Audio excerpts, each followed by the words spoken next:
money. I was, since I was 11, 10 years old, I was having puppet shows to make money, had paper outs to make money.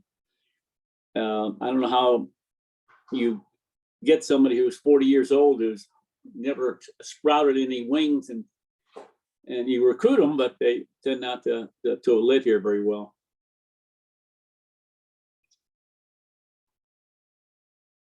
But I think it's interesting, donut shops, nail salons, 7-Elevens kind of things. So call them New York bodegas. They're all owned by, because it takes a lot of work.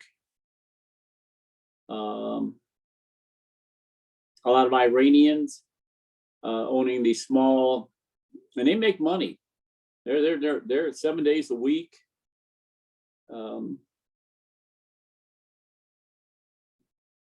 So we're looking for people looking for us, and if they're put up too much of a battle, they're probably not for us.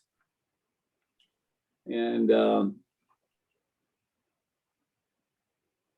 that's why in our history here, it seems like we've never recruited anyone that worked downtown Dallas or worked for a big corporation.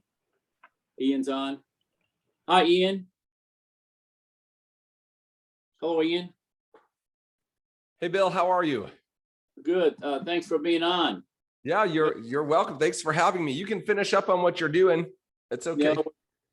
Just chatting about market to recruit, and we're just saying that there's 80,000 Koreans in the Dallas-Fort Worth area, and we don't have any. And we're start talking about markets to recruit Iranians that own their own businesses. Go up to Detroit, you see a lot of them that own their own businesses, whether it be tailor shops or sewing machines. I mean, any tailor shop in Dallas, you have a Chinese or Koreans running it. So, but somehow we have not attracted them to Primerica yet. But we're excited about having you on. Look, you got your studio going. Where are you calling from? Florida?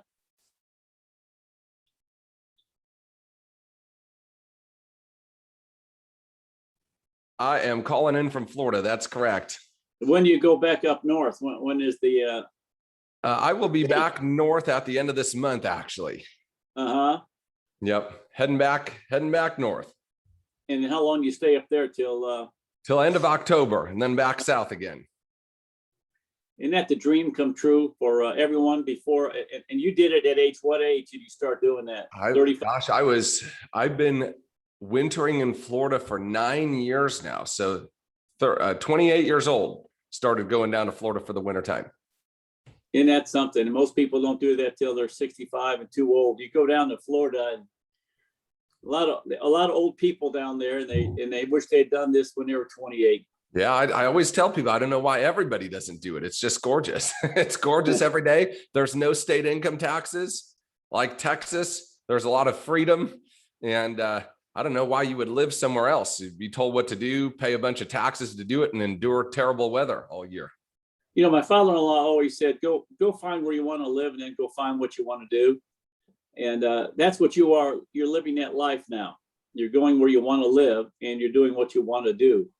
So it's a great combination. But we're happy to have you on here today, because I remember profoundly talks that you gave down in Baton Rouge, Louisiana, when you and I were the guest speakers, where Bill Whittle, as if Bill Whittle needs a guest speaker, but he did apparently. He had, I was there and you were there, and you spoke extremely strongly about personal growth and how to grow personally before you get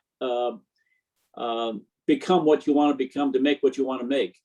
So talk about that today, and everyone knows who you are. Detroit, Michigan, $1 Million Earner, and SNSD, Circle of Champions, on and on and on. And I'm very proud of you. You and Assad are the only $2 million earners in our hierarchy outside of myself. So talk about that, Ian, and just How did you come about that? Why is it important? You've always been a reader. You've been working on yourself for a long time, and you continue to. What can we learn from that? Yeah. Well, Bill, thank you so much for having me. And you know that I definitely count you as my greatest mentor in the business. And you and Carol have always been so incredibly kind to us, even though I know you would probably like to off a few of the RVPs in between us.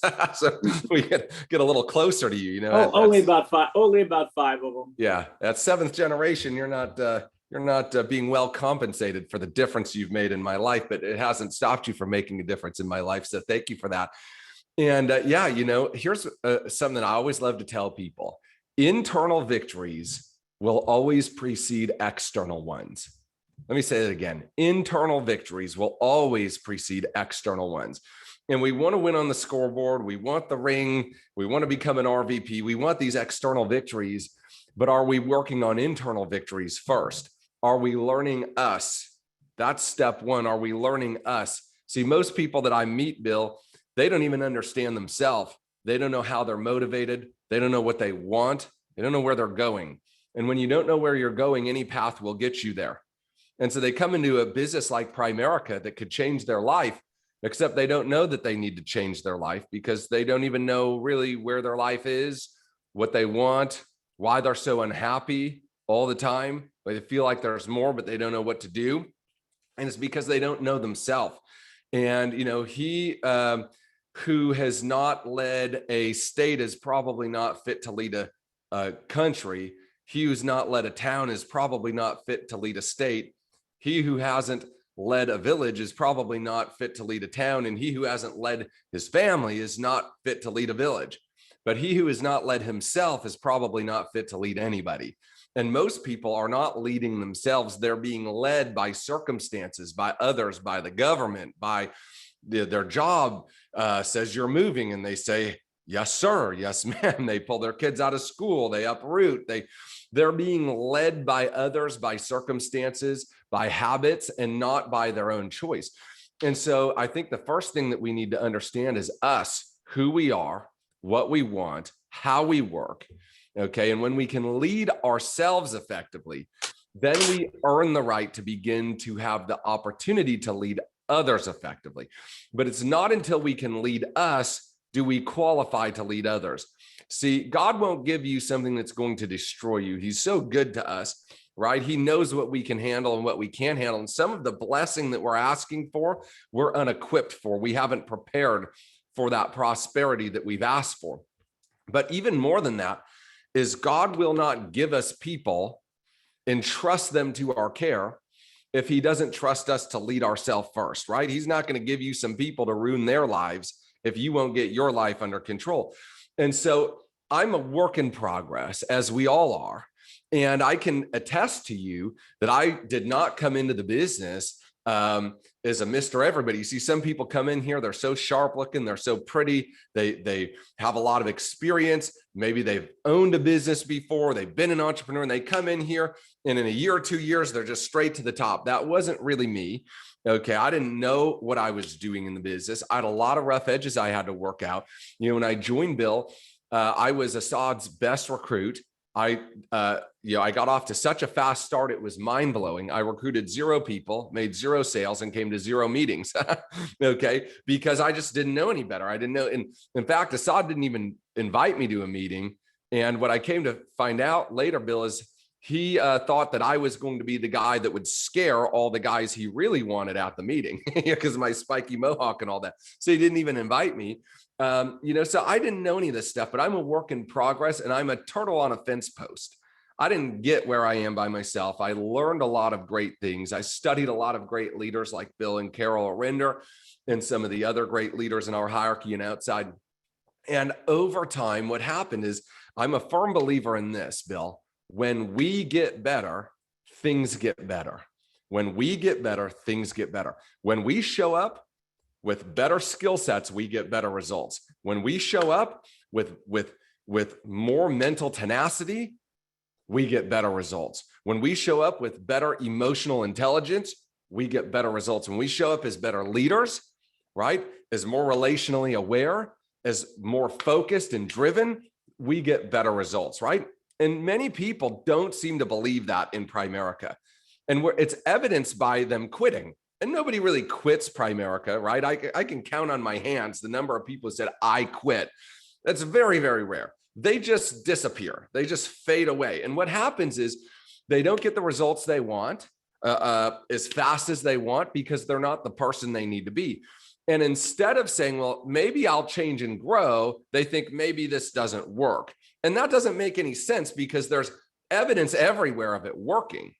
So it's not really the one on trial. It's the user error. You ever see that, right, in technology? You ever get a new piece of technology like this doesn't work? No, it works just fine. You don't know how to work it, right? So you get two choices. You throw that new cell phone in the garbage and think it doesn't work, which is figuratively what most people do with our business, or you can learn how the phone works. And when you learn how the phone works, it works just fine. And that's how our business is, right? And so you've got to develop, you've got to grow. And so I'm going to share with you some things, some thoughts, some belief systems that I think we need to be cultivating in order to get to the result that we want. Okay. And so I'm going to share with you some stuff, but most of you know my story, but I'm just going to share a couple pieces of it with you really quickly, if that's okay. Gosh, what's happening here? I got a drawing board up. Let me reshare this. Hold on. Sorry, y'all. I'll be there in a second. All right. I do not see why I cannot share my normal screen. So I'm going to try my best here. I think something's disabled maybe on your guys' end. Can you see my screen now? So thumbs up if you can see it. Okay, fantastic. So this is where I started in business. That was Jess and I's condo that we started in when I worked for the church. And don't be deceived.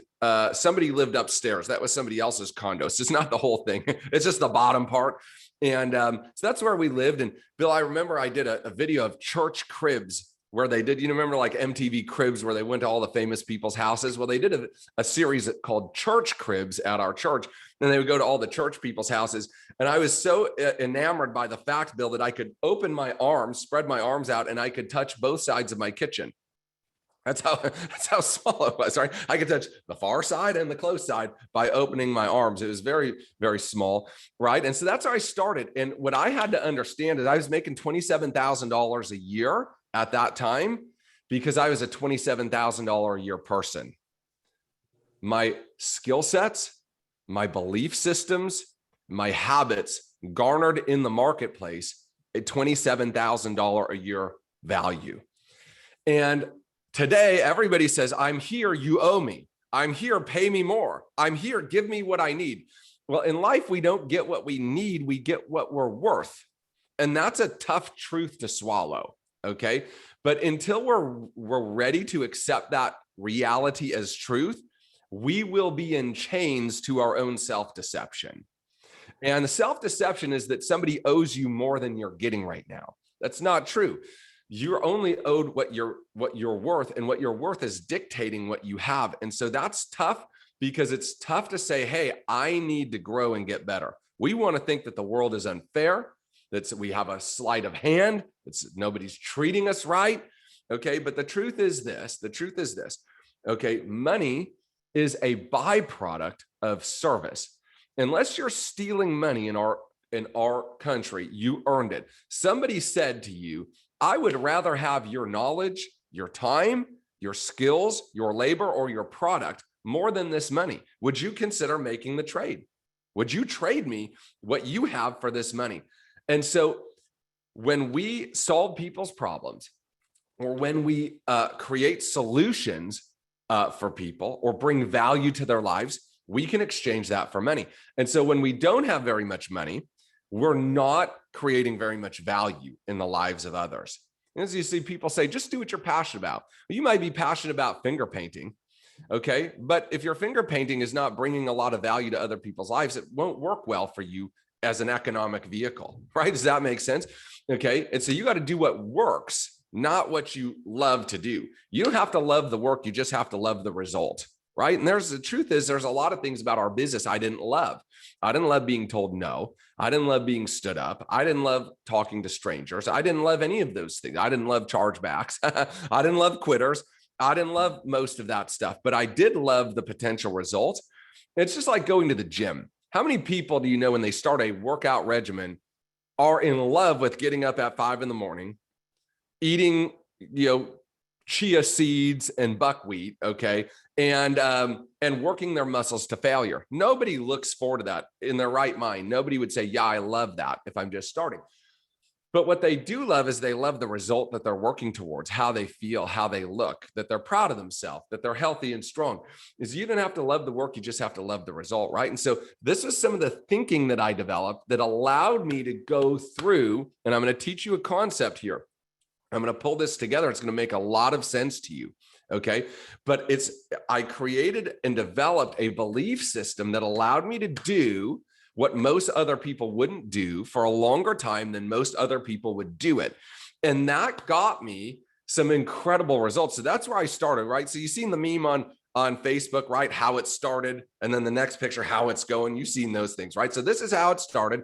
This is how it's going. Okay, this is how it's going. So this is my summer house. This is where I'm about to go to for a summer bill. And, so listen, I'm a transformation story. I didn't start this way, and I'm not finished where I am. And you are the same way. And so I show you this to bring you hope that you can create whatever you want to out of your life. And you're going to do that on a system that I'm going to share with you in just a second. Okay. But I want to share this with you first. This is a quote from C.S. Lewis. And let me just move this down so I can read this. And this quote just wrecks me every time I read this. C.S. Lewis said, imagine yourself as a living house. God comes in to rebuild that house. At first, perhaps you can understand what he's doing. He's getting the drains right and stopping the leaks in the roof and so on. And you knew those jobs needed doing, and so you're not surprised. But presently, he starts knocking the house about in a way that hurts abominably. And it does not seem to make any sense. What on earth is he up to? The explanation is that he's building quite a different house from the one you thought of. Throwing out a new wing here, putting on an extra floor there, running up towers and making courtyards.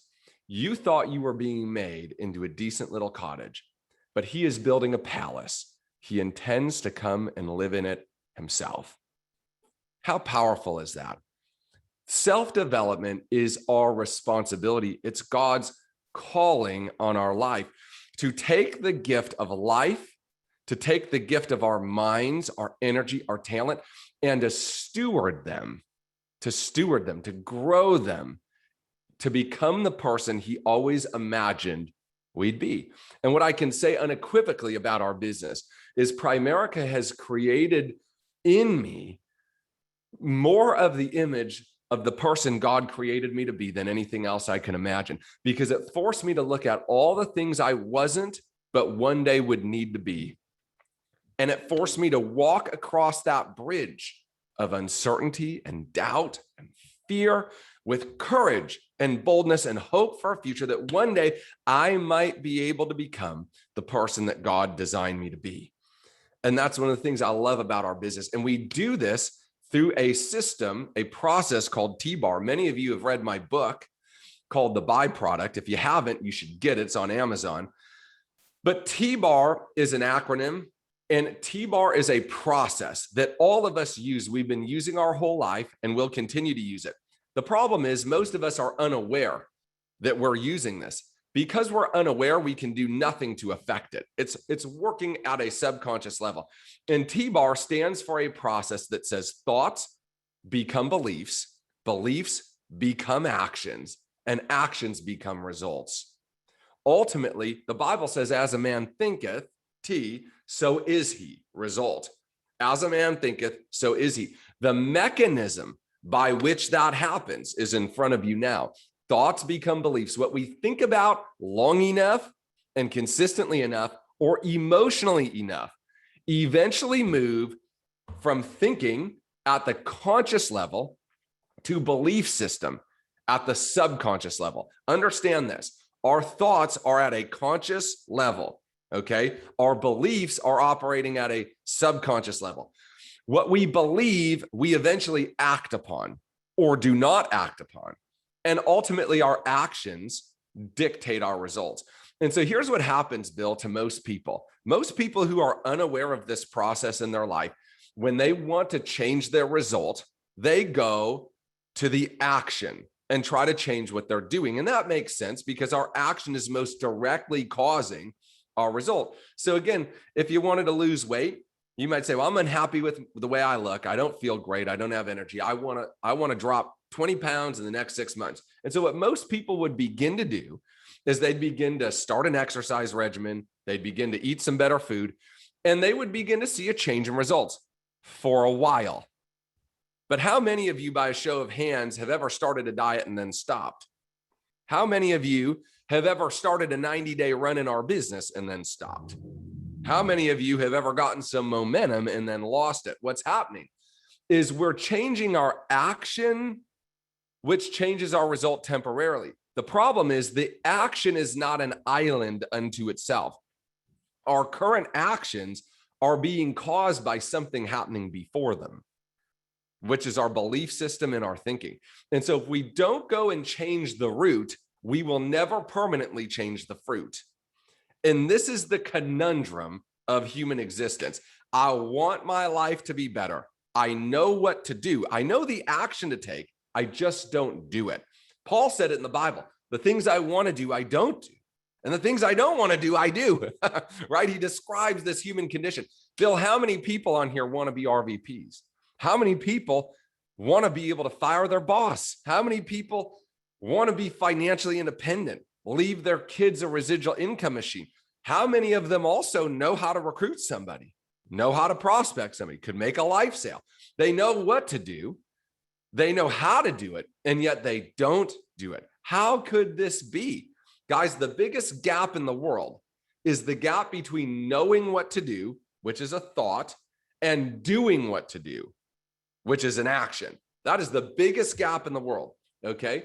And so like the dieter who starts the diet and then stops, right? What happens is the person we are and the thoughts that we think and the beliefs that we hold that let us get overweight to begin with, if all we change is the action, those enemies are still there. And they're still manifesting actions in our life. Let me give you an example of how belief creates action. I'll give you 3 of them really quickly. If right now a fire alarm started going off in the building that you were in, you would probably leave the building because there's at least a chance that the building's on fire.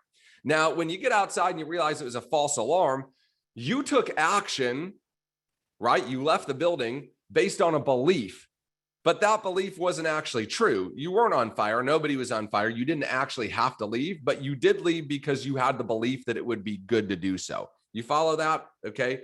So that's an easy way to understand it. But think about this. Before Christopher Columbus, people believed that the earth was flat. And if you tried to sail around it, you'd fall off the edge. So nobody tried.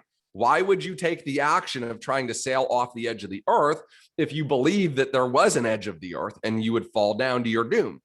And so for literally 5,000 years of recorded history, nobody bothered to try because their beliefs dictated their action. If you don't believe you can win, why would you try? If you don't believe Primerica is going to work out for you, why would you put time and effort and energy into getting your skill sets up? If you don't believe that if you develop your skill sets and your mental toughness, you'll win, why would you put the time and effort in developing skill set and mental toughness? Does this make sense? If you don't believe that the person you're going to talk to could be an SNSD, why would you bother talking to them? You see how this is working here, right? You see how the power of our thinking and our beliefs is coloring our actions every day, okay? Here's another one. For 5,000 years of recorded human history, people believed human beings could not fly. And so guess what they did? They didn't try to fly, right? Until the Wright brothers said, well, if we study lift and we study gravity and we study thrust, I think we can have an equation that would let us fly, right? And so for 5,000 years, nobody bothered because they believed it was impossible. But there came a set of brothers that believed it was possible, and that belief dictated their actions. They began to study, they began to build, they began to test and try. They did what nobody else had done for 5,000 years because they believed what nobody else had believed for 5,000 years. Do you understand that? It's the 4-minute mile and Roger Bannister. For 5,000 years, nobody thought it could be done. So nobody tried. Nobody really tried to get it done. One man did it. And the next year, dozens of people did it. Today, thousands of people have run a 4-minute mile because somebody changed their what?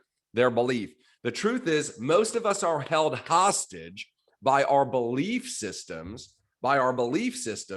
that just aren't so. Our poor thinking and our poor belief systems have created poor action and poor results. If we want to change the result, we've got to change the thinking and the belief system that we have. And that's where self-development comes in, Bill. Self-development is the process of unlearning all the things you thought you knew and relearning truth. Let me say that again.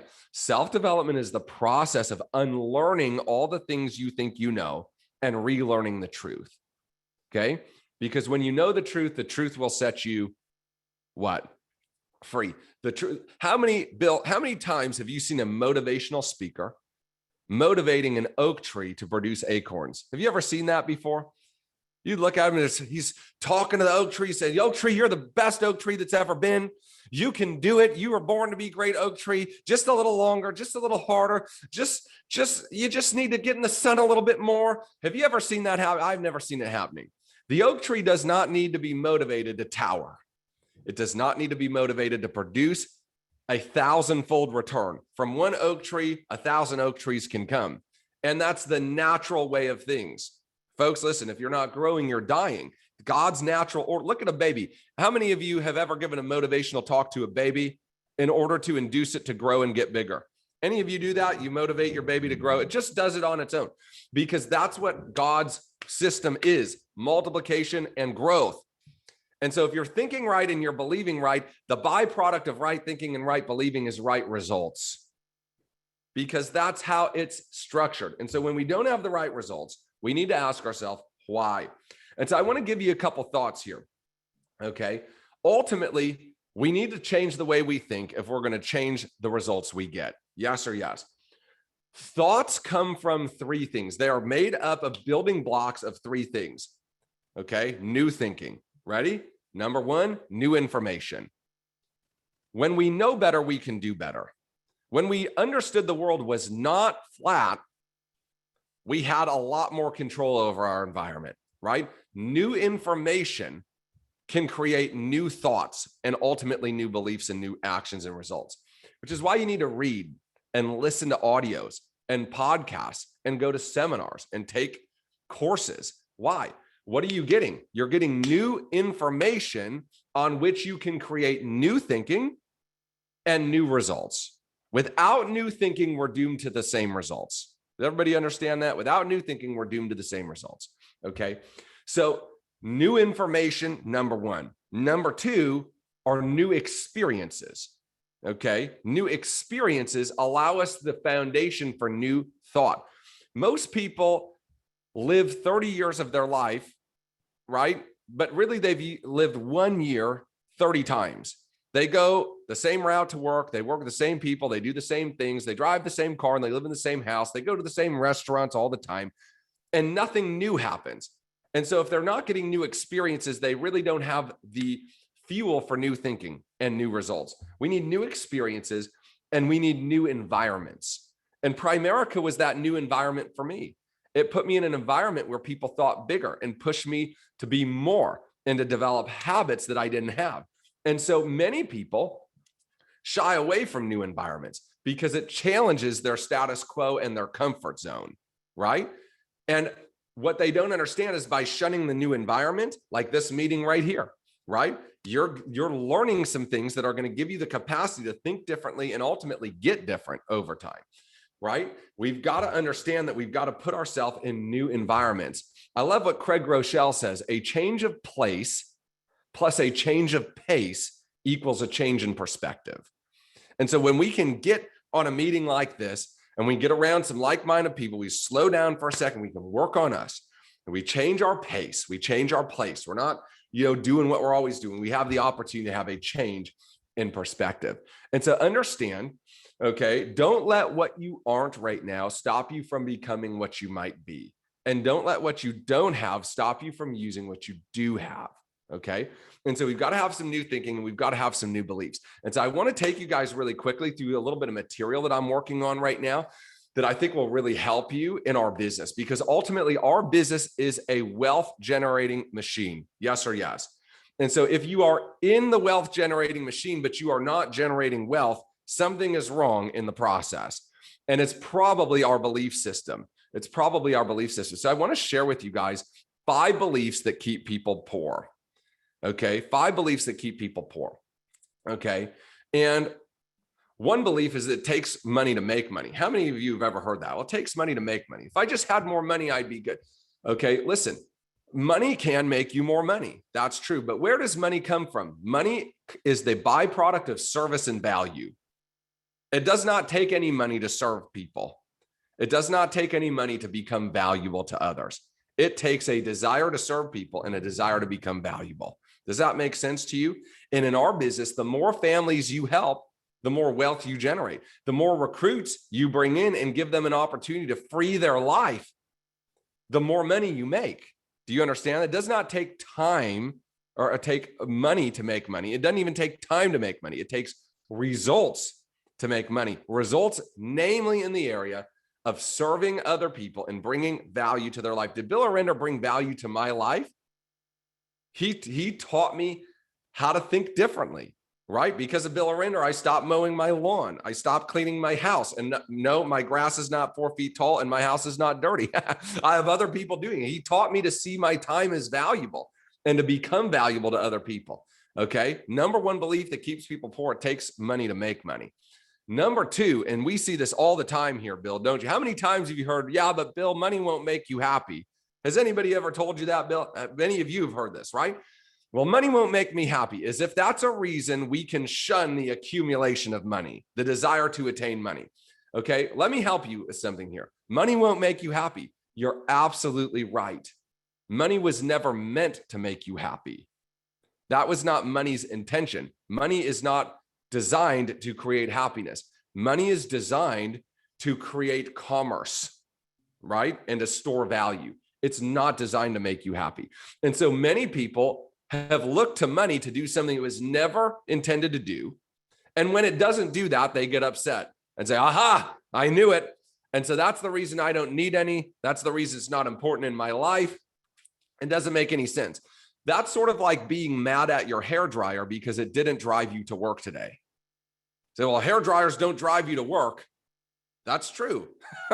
They don't drive you to work. Cars drive you to work. Hair dryers dry your hair. Now, you can get mad at your hair dryer because it didn't drive you to work. And you say, I'm never going to have a hair dryer. I think it's wrong to have hair dryers because hair dryers don't drive me to work. But I promise you, when you get out of the shower and you need to dry your hair quickly, you'd be happy you had a hair dryer. And so likewise, money was never meant to make you happy, but it was meant to buy you food and to give you a place to live and to give to your church and to take your family on a trip and to buy the medical care your kids might need. And when you need to buy that and you don't have any of it because it didn't make you happy, you have a problem now. You have a problem because you believed money was supposed to do something it was never intended to do, because you had a false belief, you took false action, and now you got negative results, right? Money's not supposed to make you happy, but it does buy things. And so if you want to buy things, you should make as much of it as you can, and you should accumulate as much of it as you can, because it will help you do that. And we all need to do those things in our life. And so we cannot excuse ourselves from the responsibility to bring value to others because it's not going to make us happy. How selfish does that sound, right? If money is the byproduct of value and service, what are we really saying? I don't want to create value for you or serve you because it doesn't make me happy. That sounds a lot worse than the piousness of, well, money doesn't make you happy and I'm above that and what we really need is happiness. What you're really saying is, I don't want to give anything to anybody. I just want to take for me what makes me happy. Forget about you. Forget about the rest of the world. I just want to be happy. That's what you're saying, okay? And folks, listen, that's a wrong belief. It'll keep you broke. Number 3 is that money changes people. Well, I don't want to become a bad person. I don't want to be greedy. I don't want to be an evil, rich person. And guys, listen, money won't go where it's not wanted. Let me say that again. Money won't go where it's not wanted. And some of you are afraid of it because you're afraid of who you might become with it, because you don't know yourself and you don't understand money. Money does not change people. Money exposes people. Let me say it again. Money does not change people. Money exposes people. How many of you know great people who are very wealthy, like Bill and Carol, who do a lot of great things with their money? How many of you know people like that? How many of you know people that are very wealthy that don't do great things with their money? There are people there too. So if there are people who use lots of money well and people who use lots of money poorly, is money the common denominator there? No, it's not. What's the common denominator? The person using the money. Okay. Money will make you more of what you already are. You're a great person. Congratulations. You'll become even more generous and make a bigger impact on the world. You're a bad person. You'll probably use it to do bad things. It has nothing to do with the money and everything to do with the person. So instead of worrying about money changing you, you should worry about you changing you into the person that God always dreamed for you to be. Right? Does that make sense to y'all? Some of you are so afraid of something, God's trying to get into your hands and change the world. You're like, no, no, no. What if it ruins me? Folks, listen, if it ruins you, it's because you were ruined already, right? All it did, it's like pressure testing. You know, when they put you ever seen those big concrete circles, cylinders they put in the ground for the piping? Before they can put those in the ground for the underground water piping, they got to pressure test them because there's microscopic cracks that we don't see until the pressure hits, and then it causes that to fail. And so they got to pressure test them, right? And money is a pressure tester for you. It will expose the cracks that are there. And so why don't we start repairing ourselves? Like the C.S. Lewis quote I read, right? Why don't we let God start repairing us so that we're strong enough to bear the weight of leadership, influence, and financial independence? Money does not change you. Money makes you more of what you already are. Are you a good person? Great. If you're a bad person, become a good person. 4, you've heard this, money is the root of all evil. Well, folks, first of all, that's misquoted. It's the love of money is the root of all evil. But even that is misquoted because it is not taken in full context. There is a second half of that verse. For the love of money is the root of all evil, and causing some people to have left the faith in the pursuit of it, right, has caused people to wander away from their faith in God. So it didn't even just say that the love of money itself is the root of all evil. It was the love of money that caused some to walk away from the faith in pursuit of it. Does that make sense? So it is inaccurate to say the love of money is the root of all evil. That is an inaccurate and incomplete thought. It is the root of all evil when it causes people to walk away from their faith. What is God saying there? He's saying money is not your God. I'm your God. You understand that? And we could substitute money for virtually anything else. You should have no other gods before me. Remember that commandment? Okay. What if a relationship causes you to walk away from your faith in God? That would also fill in the blank here in this same idea. What if possessions? What if doubts cause you to walk away from God? That would also be evil in this idea. Does this make sense to you? And so money is an inanimate object. It's not good or bad. It takes on the idea and ideology and character of its beholders, right? Does this make sense? The lack of money is also a root of evil, right? Because there are many people who are broke that think about money nonstop. Money is their God. They worship at the throne of money because they will sacrifice anything and everything, including their morals, break the law to go get money, right? So we've got to think through this and understand that cannot be the case in and of itself, okay? And number 5 is you can't take it with you. How much is enough? You can't take it with you anyways. We all leave the same way we came. And you know what? You're absolutely right. You cannot take it with you. But if you were the only one you were serving with that money and you were selfish and self-centered, this statement would make sense for you. Why bother doing it? You can't bring it with you anyways. Okay. The problem is the money's not only serving you. In fact, you had to serve others to get it. And then it served your family and it served the communities that you were in. It gave people the ability to have a livelihood. You know, Bill, I have 5 or 6 people that work for me now. full-time, right? That do different things. And all of their families have a livelihood because I decided to make a lot of money. And I decided to do that by serving a lot of people, right? Does that make sense? And so you can't take it with you. You're totally right. But you can leave it behind for the people you love and for the causes you care about, and to leave a legacy that lives on beyond you. You can do all of those things, which, by the way, are focused on who? You or other people. All three of those things you can do are focused on what? Other people. Folks, it's selfish to live in such a way that you don't ever have to serve people. You don't ever have to get better. You don't ever have to improve. You don't ever have to see what you're capable of. It's selfish to live in that way. It's selfish to live in that way so that you just get to the end and have nothing left to show for it. It is others focused when you live in such a way that you serve people in such an abundance that you have an overabundance in return. And that when you end your life here on this planet, that you can leave the planet and the people you cared about and the causes you cherish in a better place.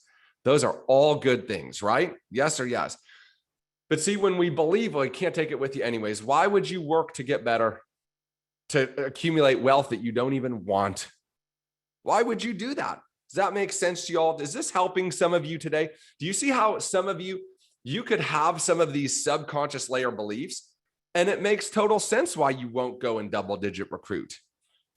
Because you don't want the money anyways, because you're afraid of it. Why would you work so hard to get somewhere you're afraid to even see, right? Does that make sense?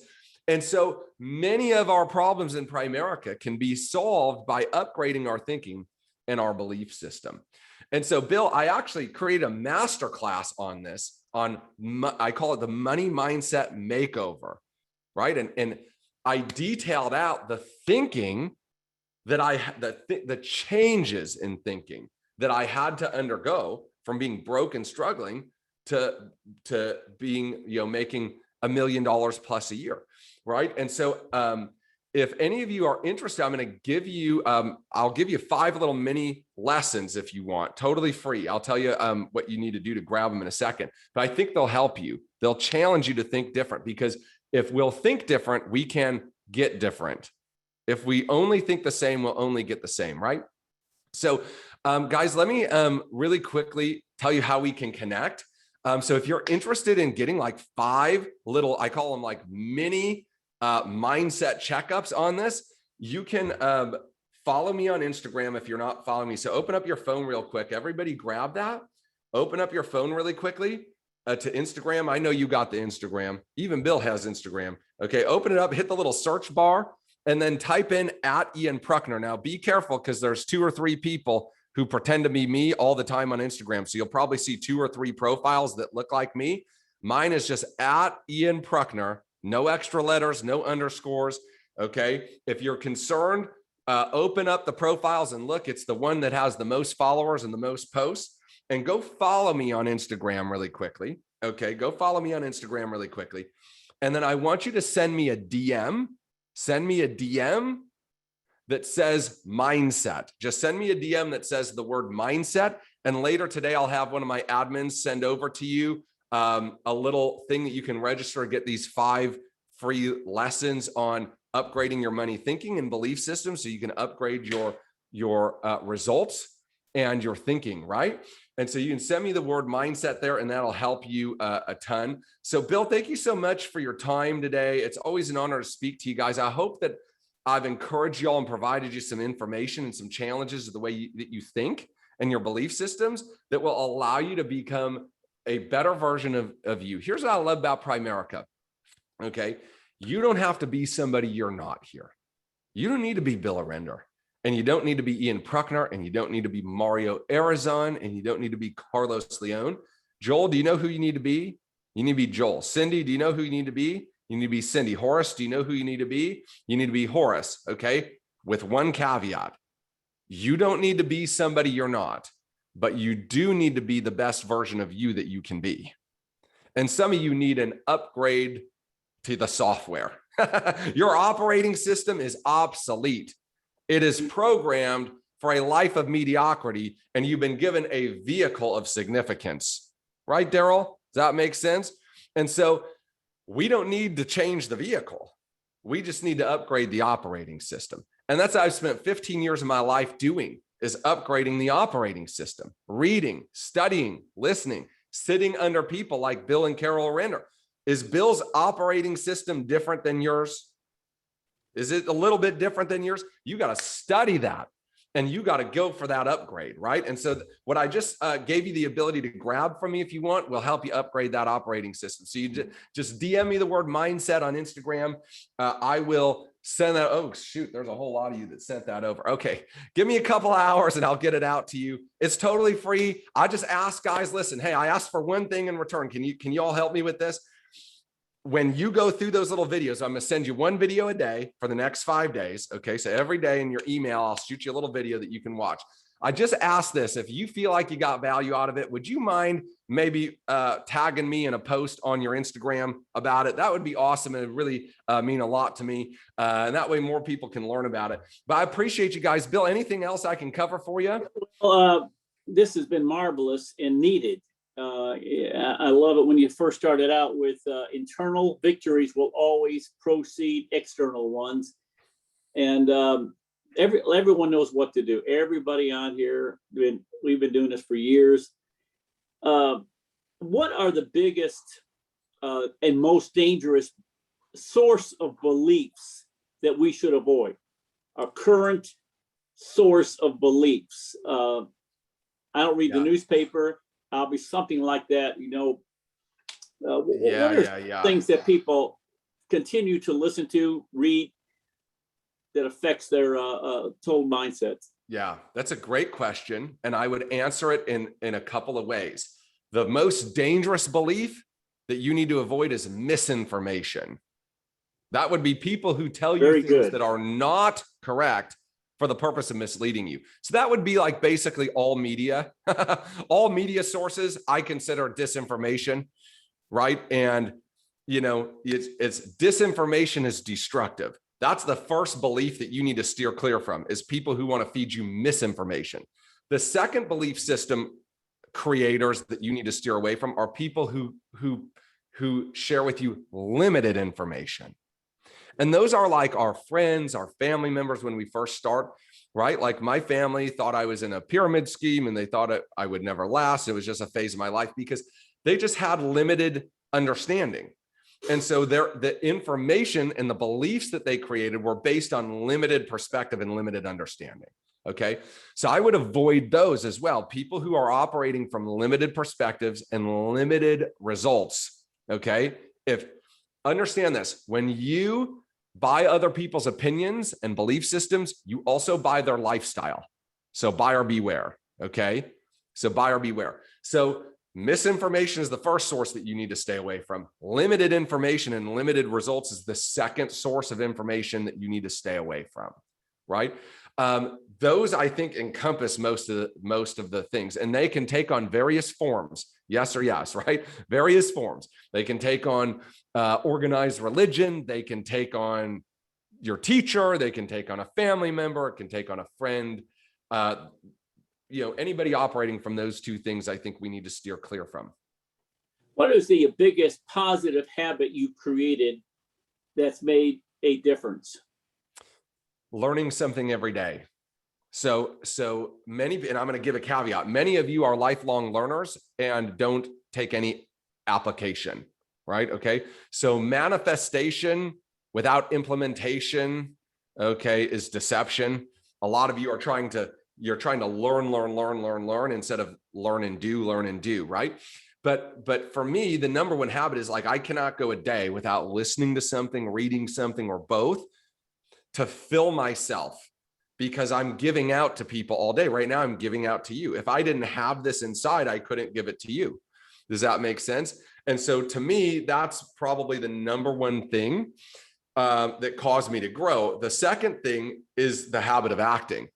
I'm constantly doing something to move the ball forward. Every single day, I'm doing something to move the ball forward, whether that's building a network, right? Whether that's training people, whether that's developing a skill set, building new relationships. I'm always going to be growing by action in that area.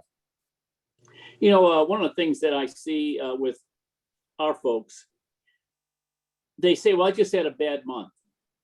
They end up having a bad 2 months. And they keep thinking, I'm going to turn it around one day. And they keep at that same level. And they never really turn it around. What would you recommend they do to cease the habit of mediocre months, days, weeks, maybe years, when nothing's changed? And they're here in Primerica, and they got spouses that are about ready to kill themselves because nothing's changing. And you go to all these meetings, you're on all these websites, nothing changes. Yeah. So I'm going to give you two answers. One is a short fix, but is temporary. The other is a permanent fix, but takes longer. So the short fix is you got to have massive action right now. You got to do the opposite of what you would do. If you would have put it off, do it now. If you would have made 2 calls, make 10 calls. You just got to do the opposite because what you're doing isn't working for you. And you've got to make massive action in a different direction. And so that's an easy, today, you might have not set an appointment in a month. And today you could decide to set 10, couldn't you? Because you know how to set them. You just got to decide to make that action. And that can make a change today. You can change on a dime and change your direction. Okay. That's temporary though. Ultimately, you need to ask yourself, why am I okay living in mediocrity, letting my family down, making promises to myself and others that I have no intention of materializing? That's a tough question to answer, but I promise you there is an answer to it. You're just afraid of it. And so you hide under the right sayings. Okay. And because nobody's lording over you here, you just can keep scooting down the road, right? Without having to do anything. But you need to answer that. And I promise you, if you answer that, you'll change forever, because the truth is you're really not okay. And you're probably sort of self-disgusted. Some of you, honestly, if we're being really honest, when you look in the mirror and you go to bed at night and you think, I'm such a loser. I'm wasting my life. What am I doing here? If we're being honest, some of you have some self-talk like that because you've let yourself down and the people around you over and over. Okay. Why? Why are you okay with that? Do you not believe you deserve more? Do you believe God doesn't really want you to have more? What is that? What is the belief that's causing the inaction? And root that thing out and change it. And that takes time, and it takes courage and bravery to face that. And that's the knowing yourself, Bill. That's what I'm talking, really knowing yourself, coming face to face with all that you're not and all that you lack. And instead of being scared of your shadow, saying, we're going to build this person together. I think that's the key. You know, your father was a pastry, or is a pastry chef. Yeah, he just retired. And I've never met a pastry chef before, and I got to meet him. And I don't know why you don't weigh 500 pounds, but what was the biggest thing you had to overcome in the pursuit of the life you wanted? It was really a couple of things. Number one is believing that I deserved the life that I wanted. I think that was really number one, right? I had some success, made a lot more money than I ever thought I'd make. And I thought, this is great. This is all I deserve, right? This is more than I could have asked for. And to constantly be, I love what Joel Osteen said. He said something in one of his books. He said, you've gone further than anybody in your family. You've been more blessed than you could ever imagine, but you're just seeing the beginning. And I think so many times we're tempted. We've got freedom in our life that most people don't have. And maybe we're making a better living than most people, right? And we're tempted to say, God, you've been so good. I'm so grateful for where I am. And we want to be grateful. And we want to be content, but not complacent.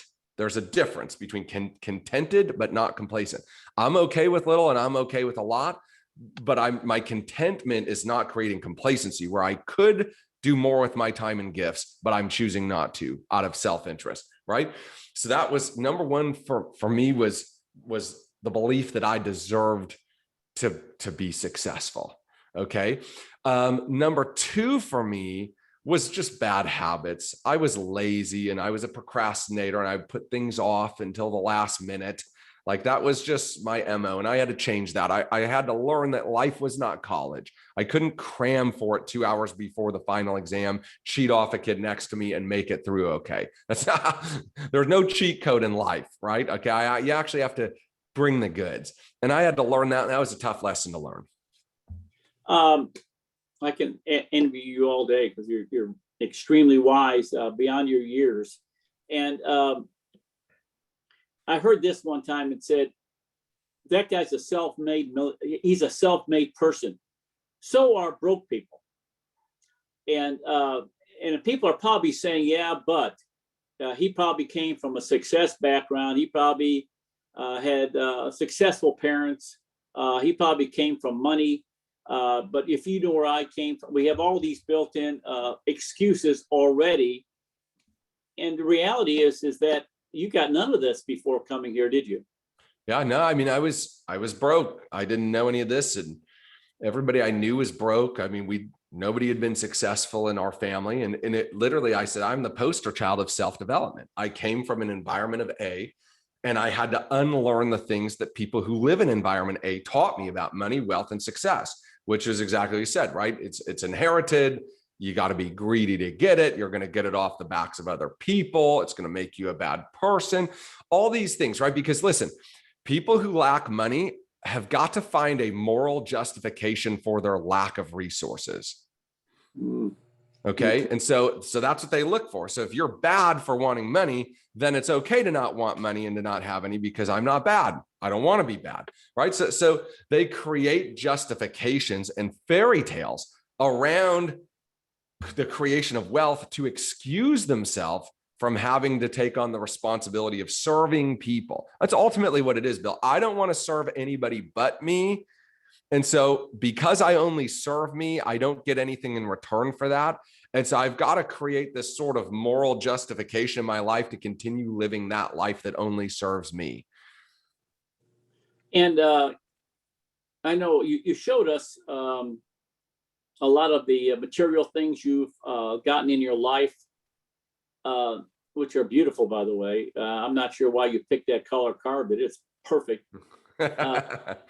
What last question, what was the trigger event where you finally said, I got to change, I got to do something different, I can't continue the way I am today? I've had a number of them, and I have them all the time. I've just recently had one, you know what I mean? Like, we made a lot of money, we've saved some okay money, right? And I've now made some friends that make 10 times what I make, right? And I'm like, dang, I'm poor. I'm like, this is not good, right? Like, I'm a poverty case here at, 150 G's a month or whatever, I'm like, I need to level up. And so, but I mean, the first one was when I couldn't pay my bills working for the church, when I was literally negative. That was the first time I ever couldn't pay for basic living expenses. And that was not fun. I felt like such a loser, and I'm like, this got to change. I got to do something now. And so that need forced me to change. But then also is being around people, right? Being around people that were playing at a much higher level than I was, you know what I mean? Like, I don't know what y'all's, I'm not going to get political with you or anything, but I'm not a big mask guy. Okay.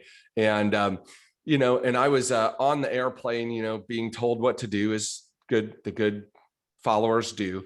And this lady, apparently my mask had gone down below my nose. Right. And she was having a fit, this flight attendant. So I put it back up. No big deal. I'm sitting there with my daughter. She brings somebody else on the plane to accost me about this. They're yelling at me. And I'm like, take a picture of me. I have this on right now. They're literally screaming at me.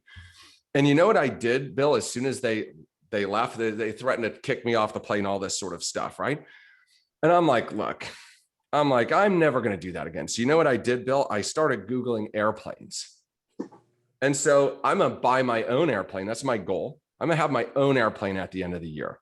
I'm going to timeshare it out when I'm not using it or whatever. But I have some buddies that are pilots. One of my guys, his brother-in-law owns a private jet company. So, for $1 million, you can buy a pretty nice jet, right? Like cross-country jet, well-maintained, 40 G's a year to operate it, right? Plus your fuel and all that other stuff.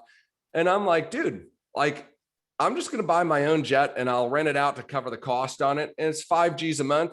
And you know what? If 5 G's a month avoids me from ever having to be talked down to again by some person who hates their life because I didn't get the resources to do it, then so be it. It's good 5 G's a month for me, right? Does that make sense? And like literally, Bill, like that sort of stuff, I'm like, dude, I work too hard to be sitting here being talked down to by Barbie the flight attendant right now. You know what I'm saying? Like I didn't work this hard in my life to have to deal with you. So bye, Felicia.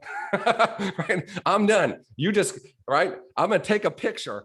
Bill, I already got in my mind. When I buy this, okay, I'm going to take a picture in front of it. I'm going to tweet out, thank you, Allegiant, for my new jet. Because your flight attendant is the one that caused me to get this. Right? So, but like stuff like that, you know what I mean? Like, I'm like, all right, you know, I could do this, but I'd sure feel better if I had another $1 million a year coming in on top. That'd make me feel better about doing it. Back to work. Well, you know, one last thing I thought, dadgummit. The Rabbi laughed and said, God did not create us to be bricks. We're all the same. He made us into rocks where you're different than me and special.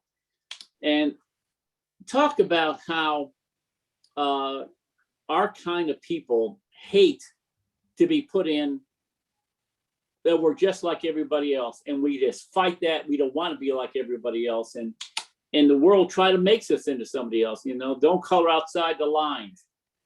Wear your mask. You know, again, I'm not getting into all that stuff, but how we acquiesce and we get beat down and we end up just being bricks. The world would want nothing more today for you to conform to who they think you should be, which is a nobody who takes their orders and does what they're told. That's what the world would love for you to be, okay? Because the world hates dangerous people who think for themselves and have a streak for justice and God's righteousness in their heart and want to stand up for the people who can't stand up for themselves and say right is right and wrong is wrong. The world hates people like that because they have no control over people who are really free.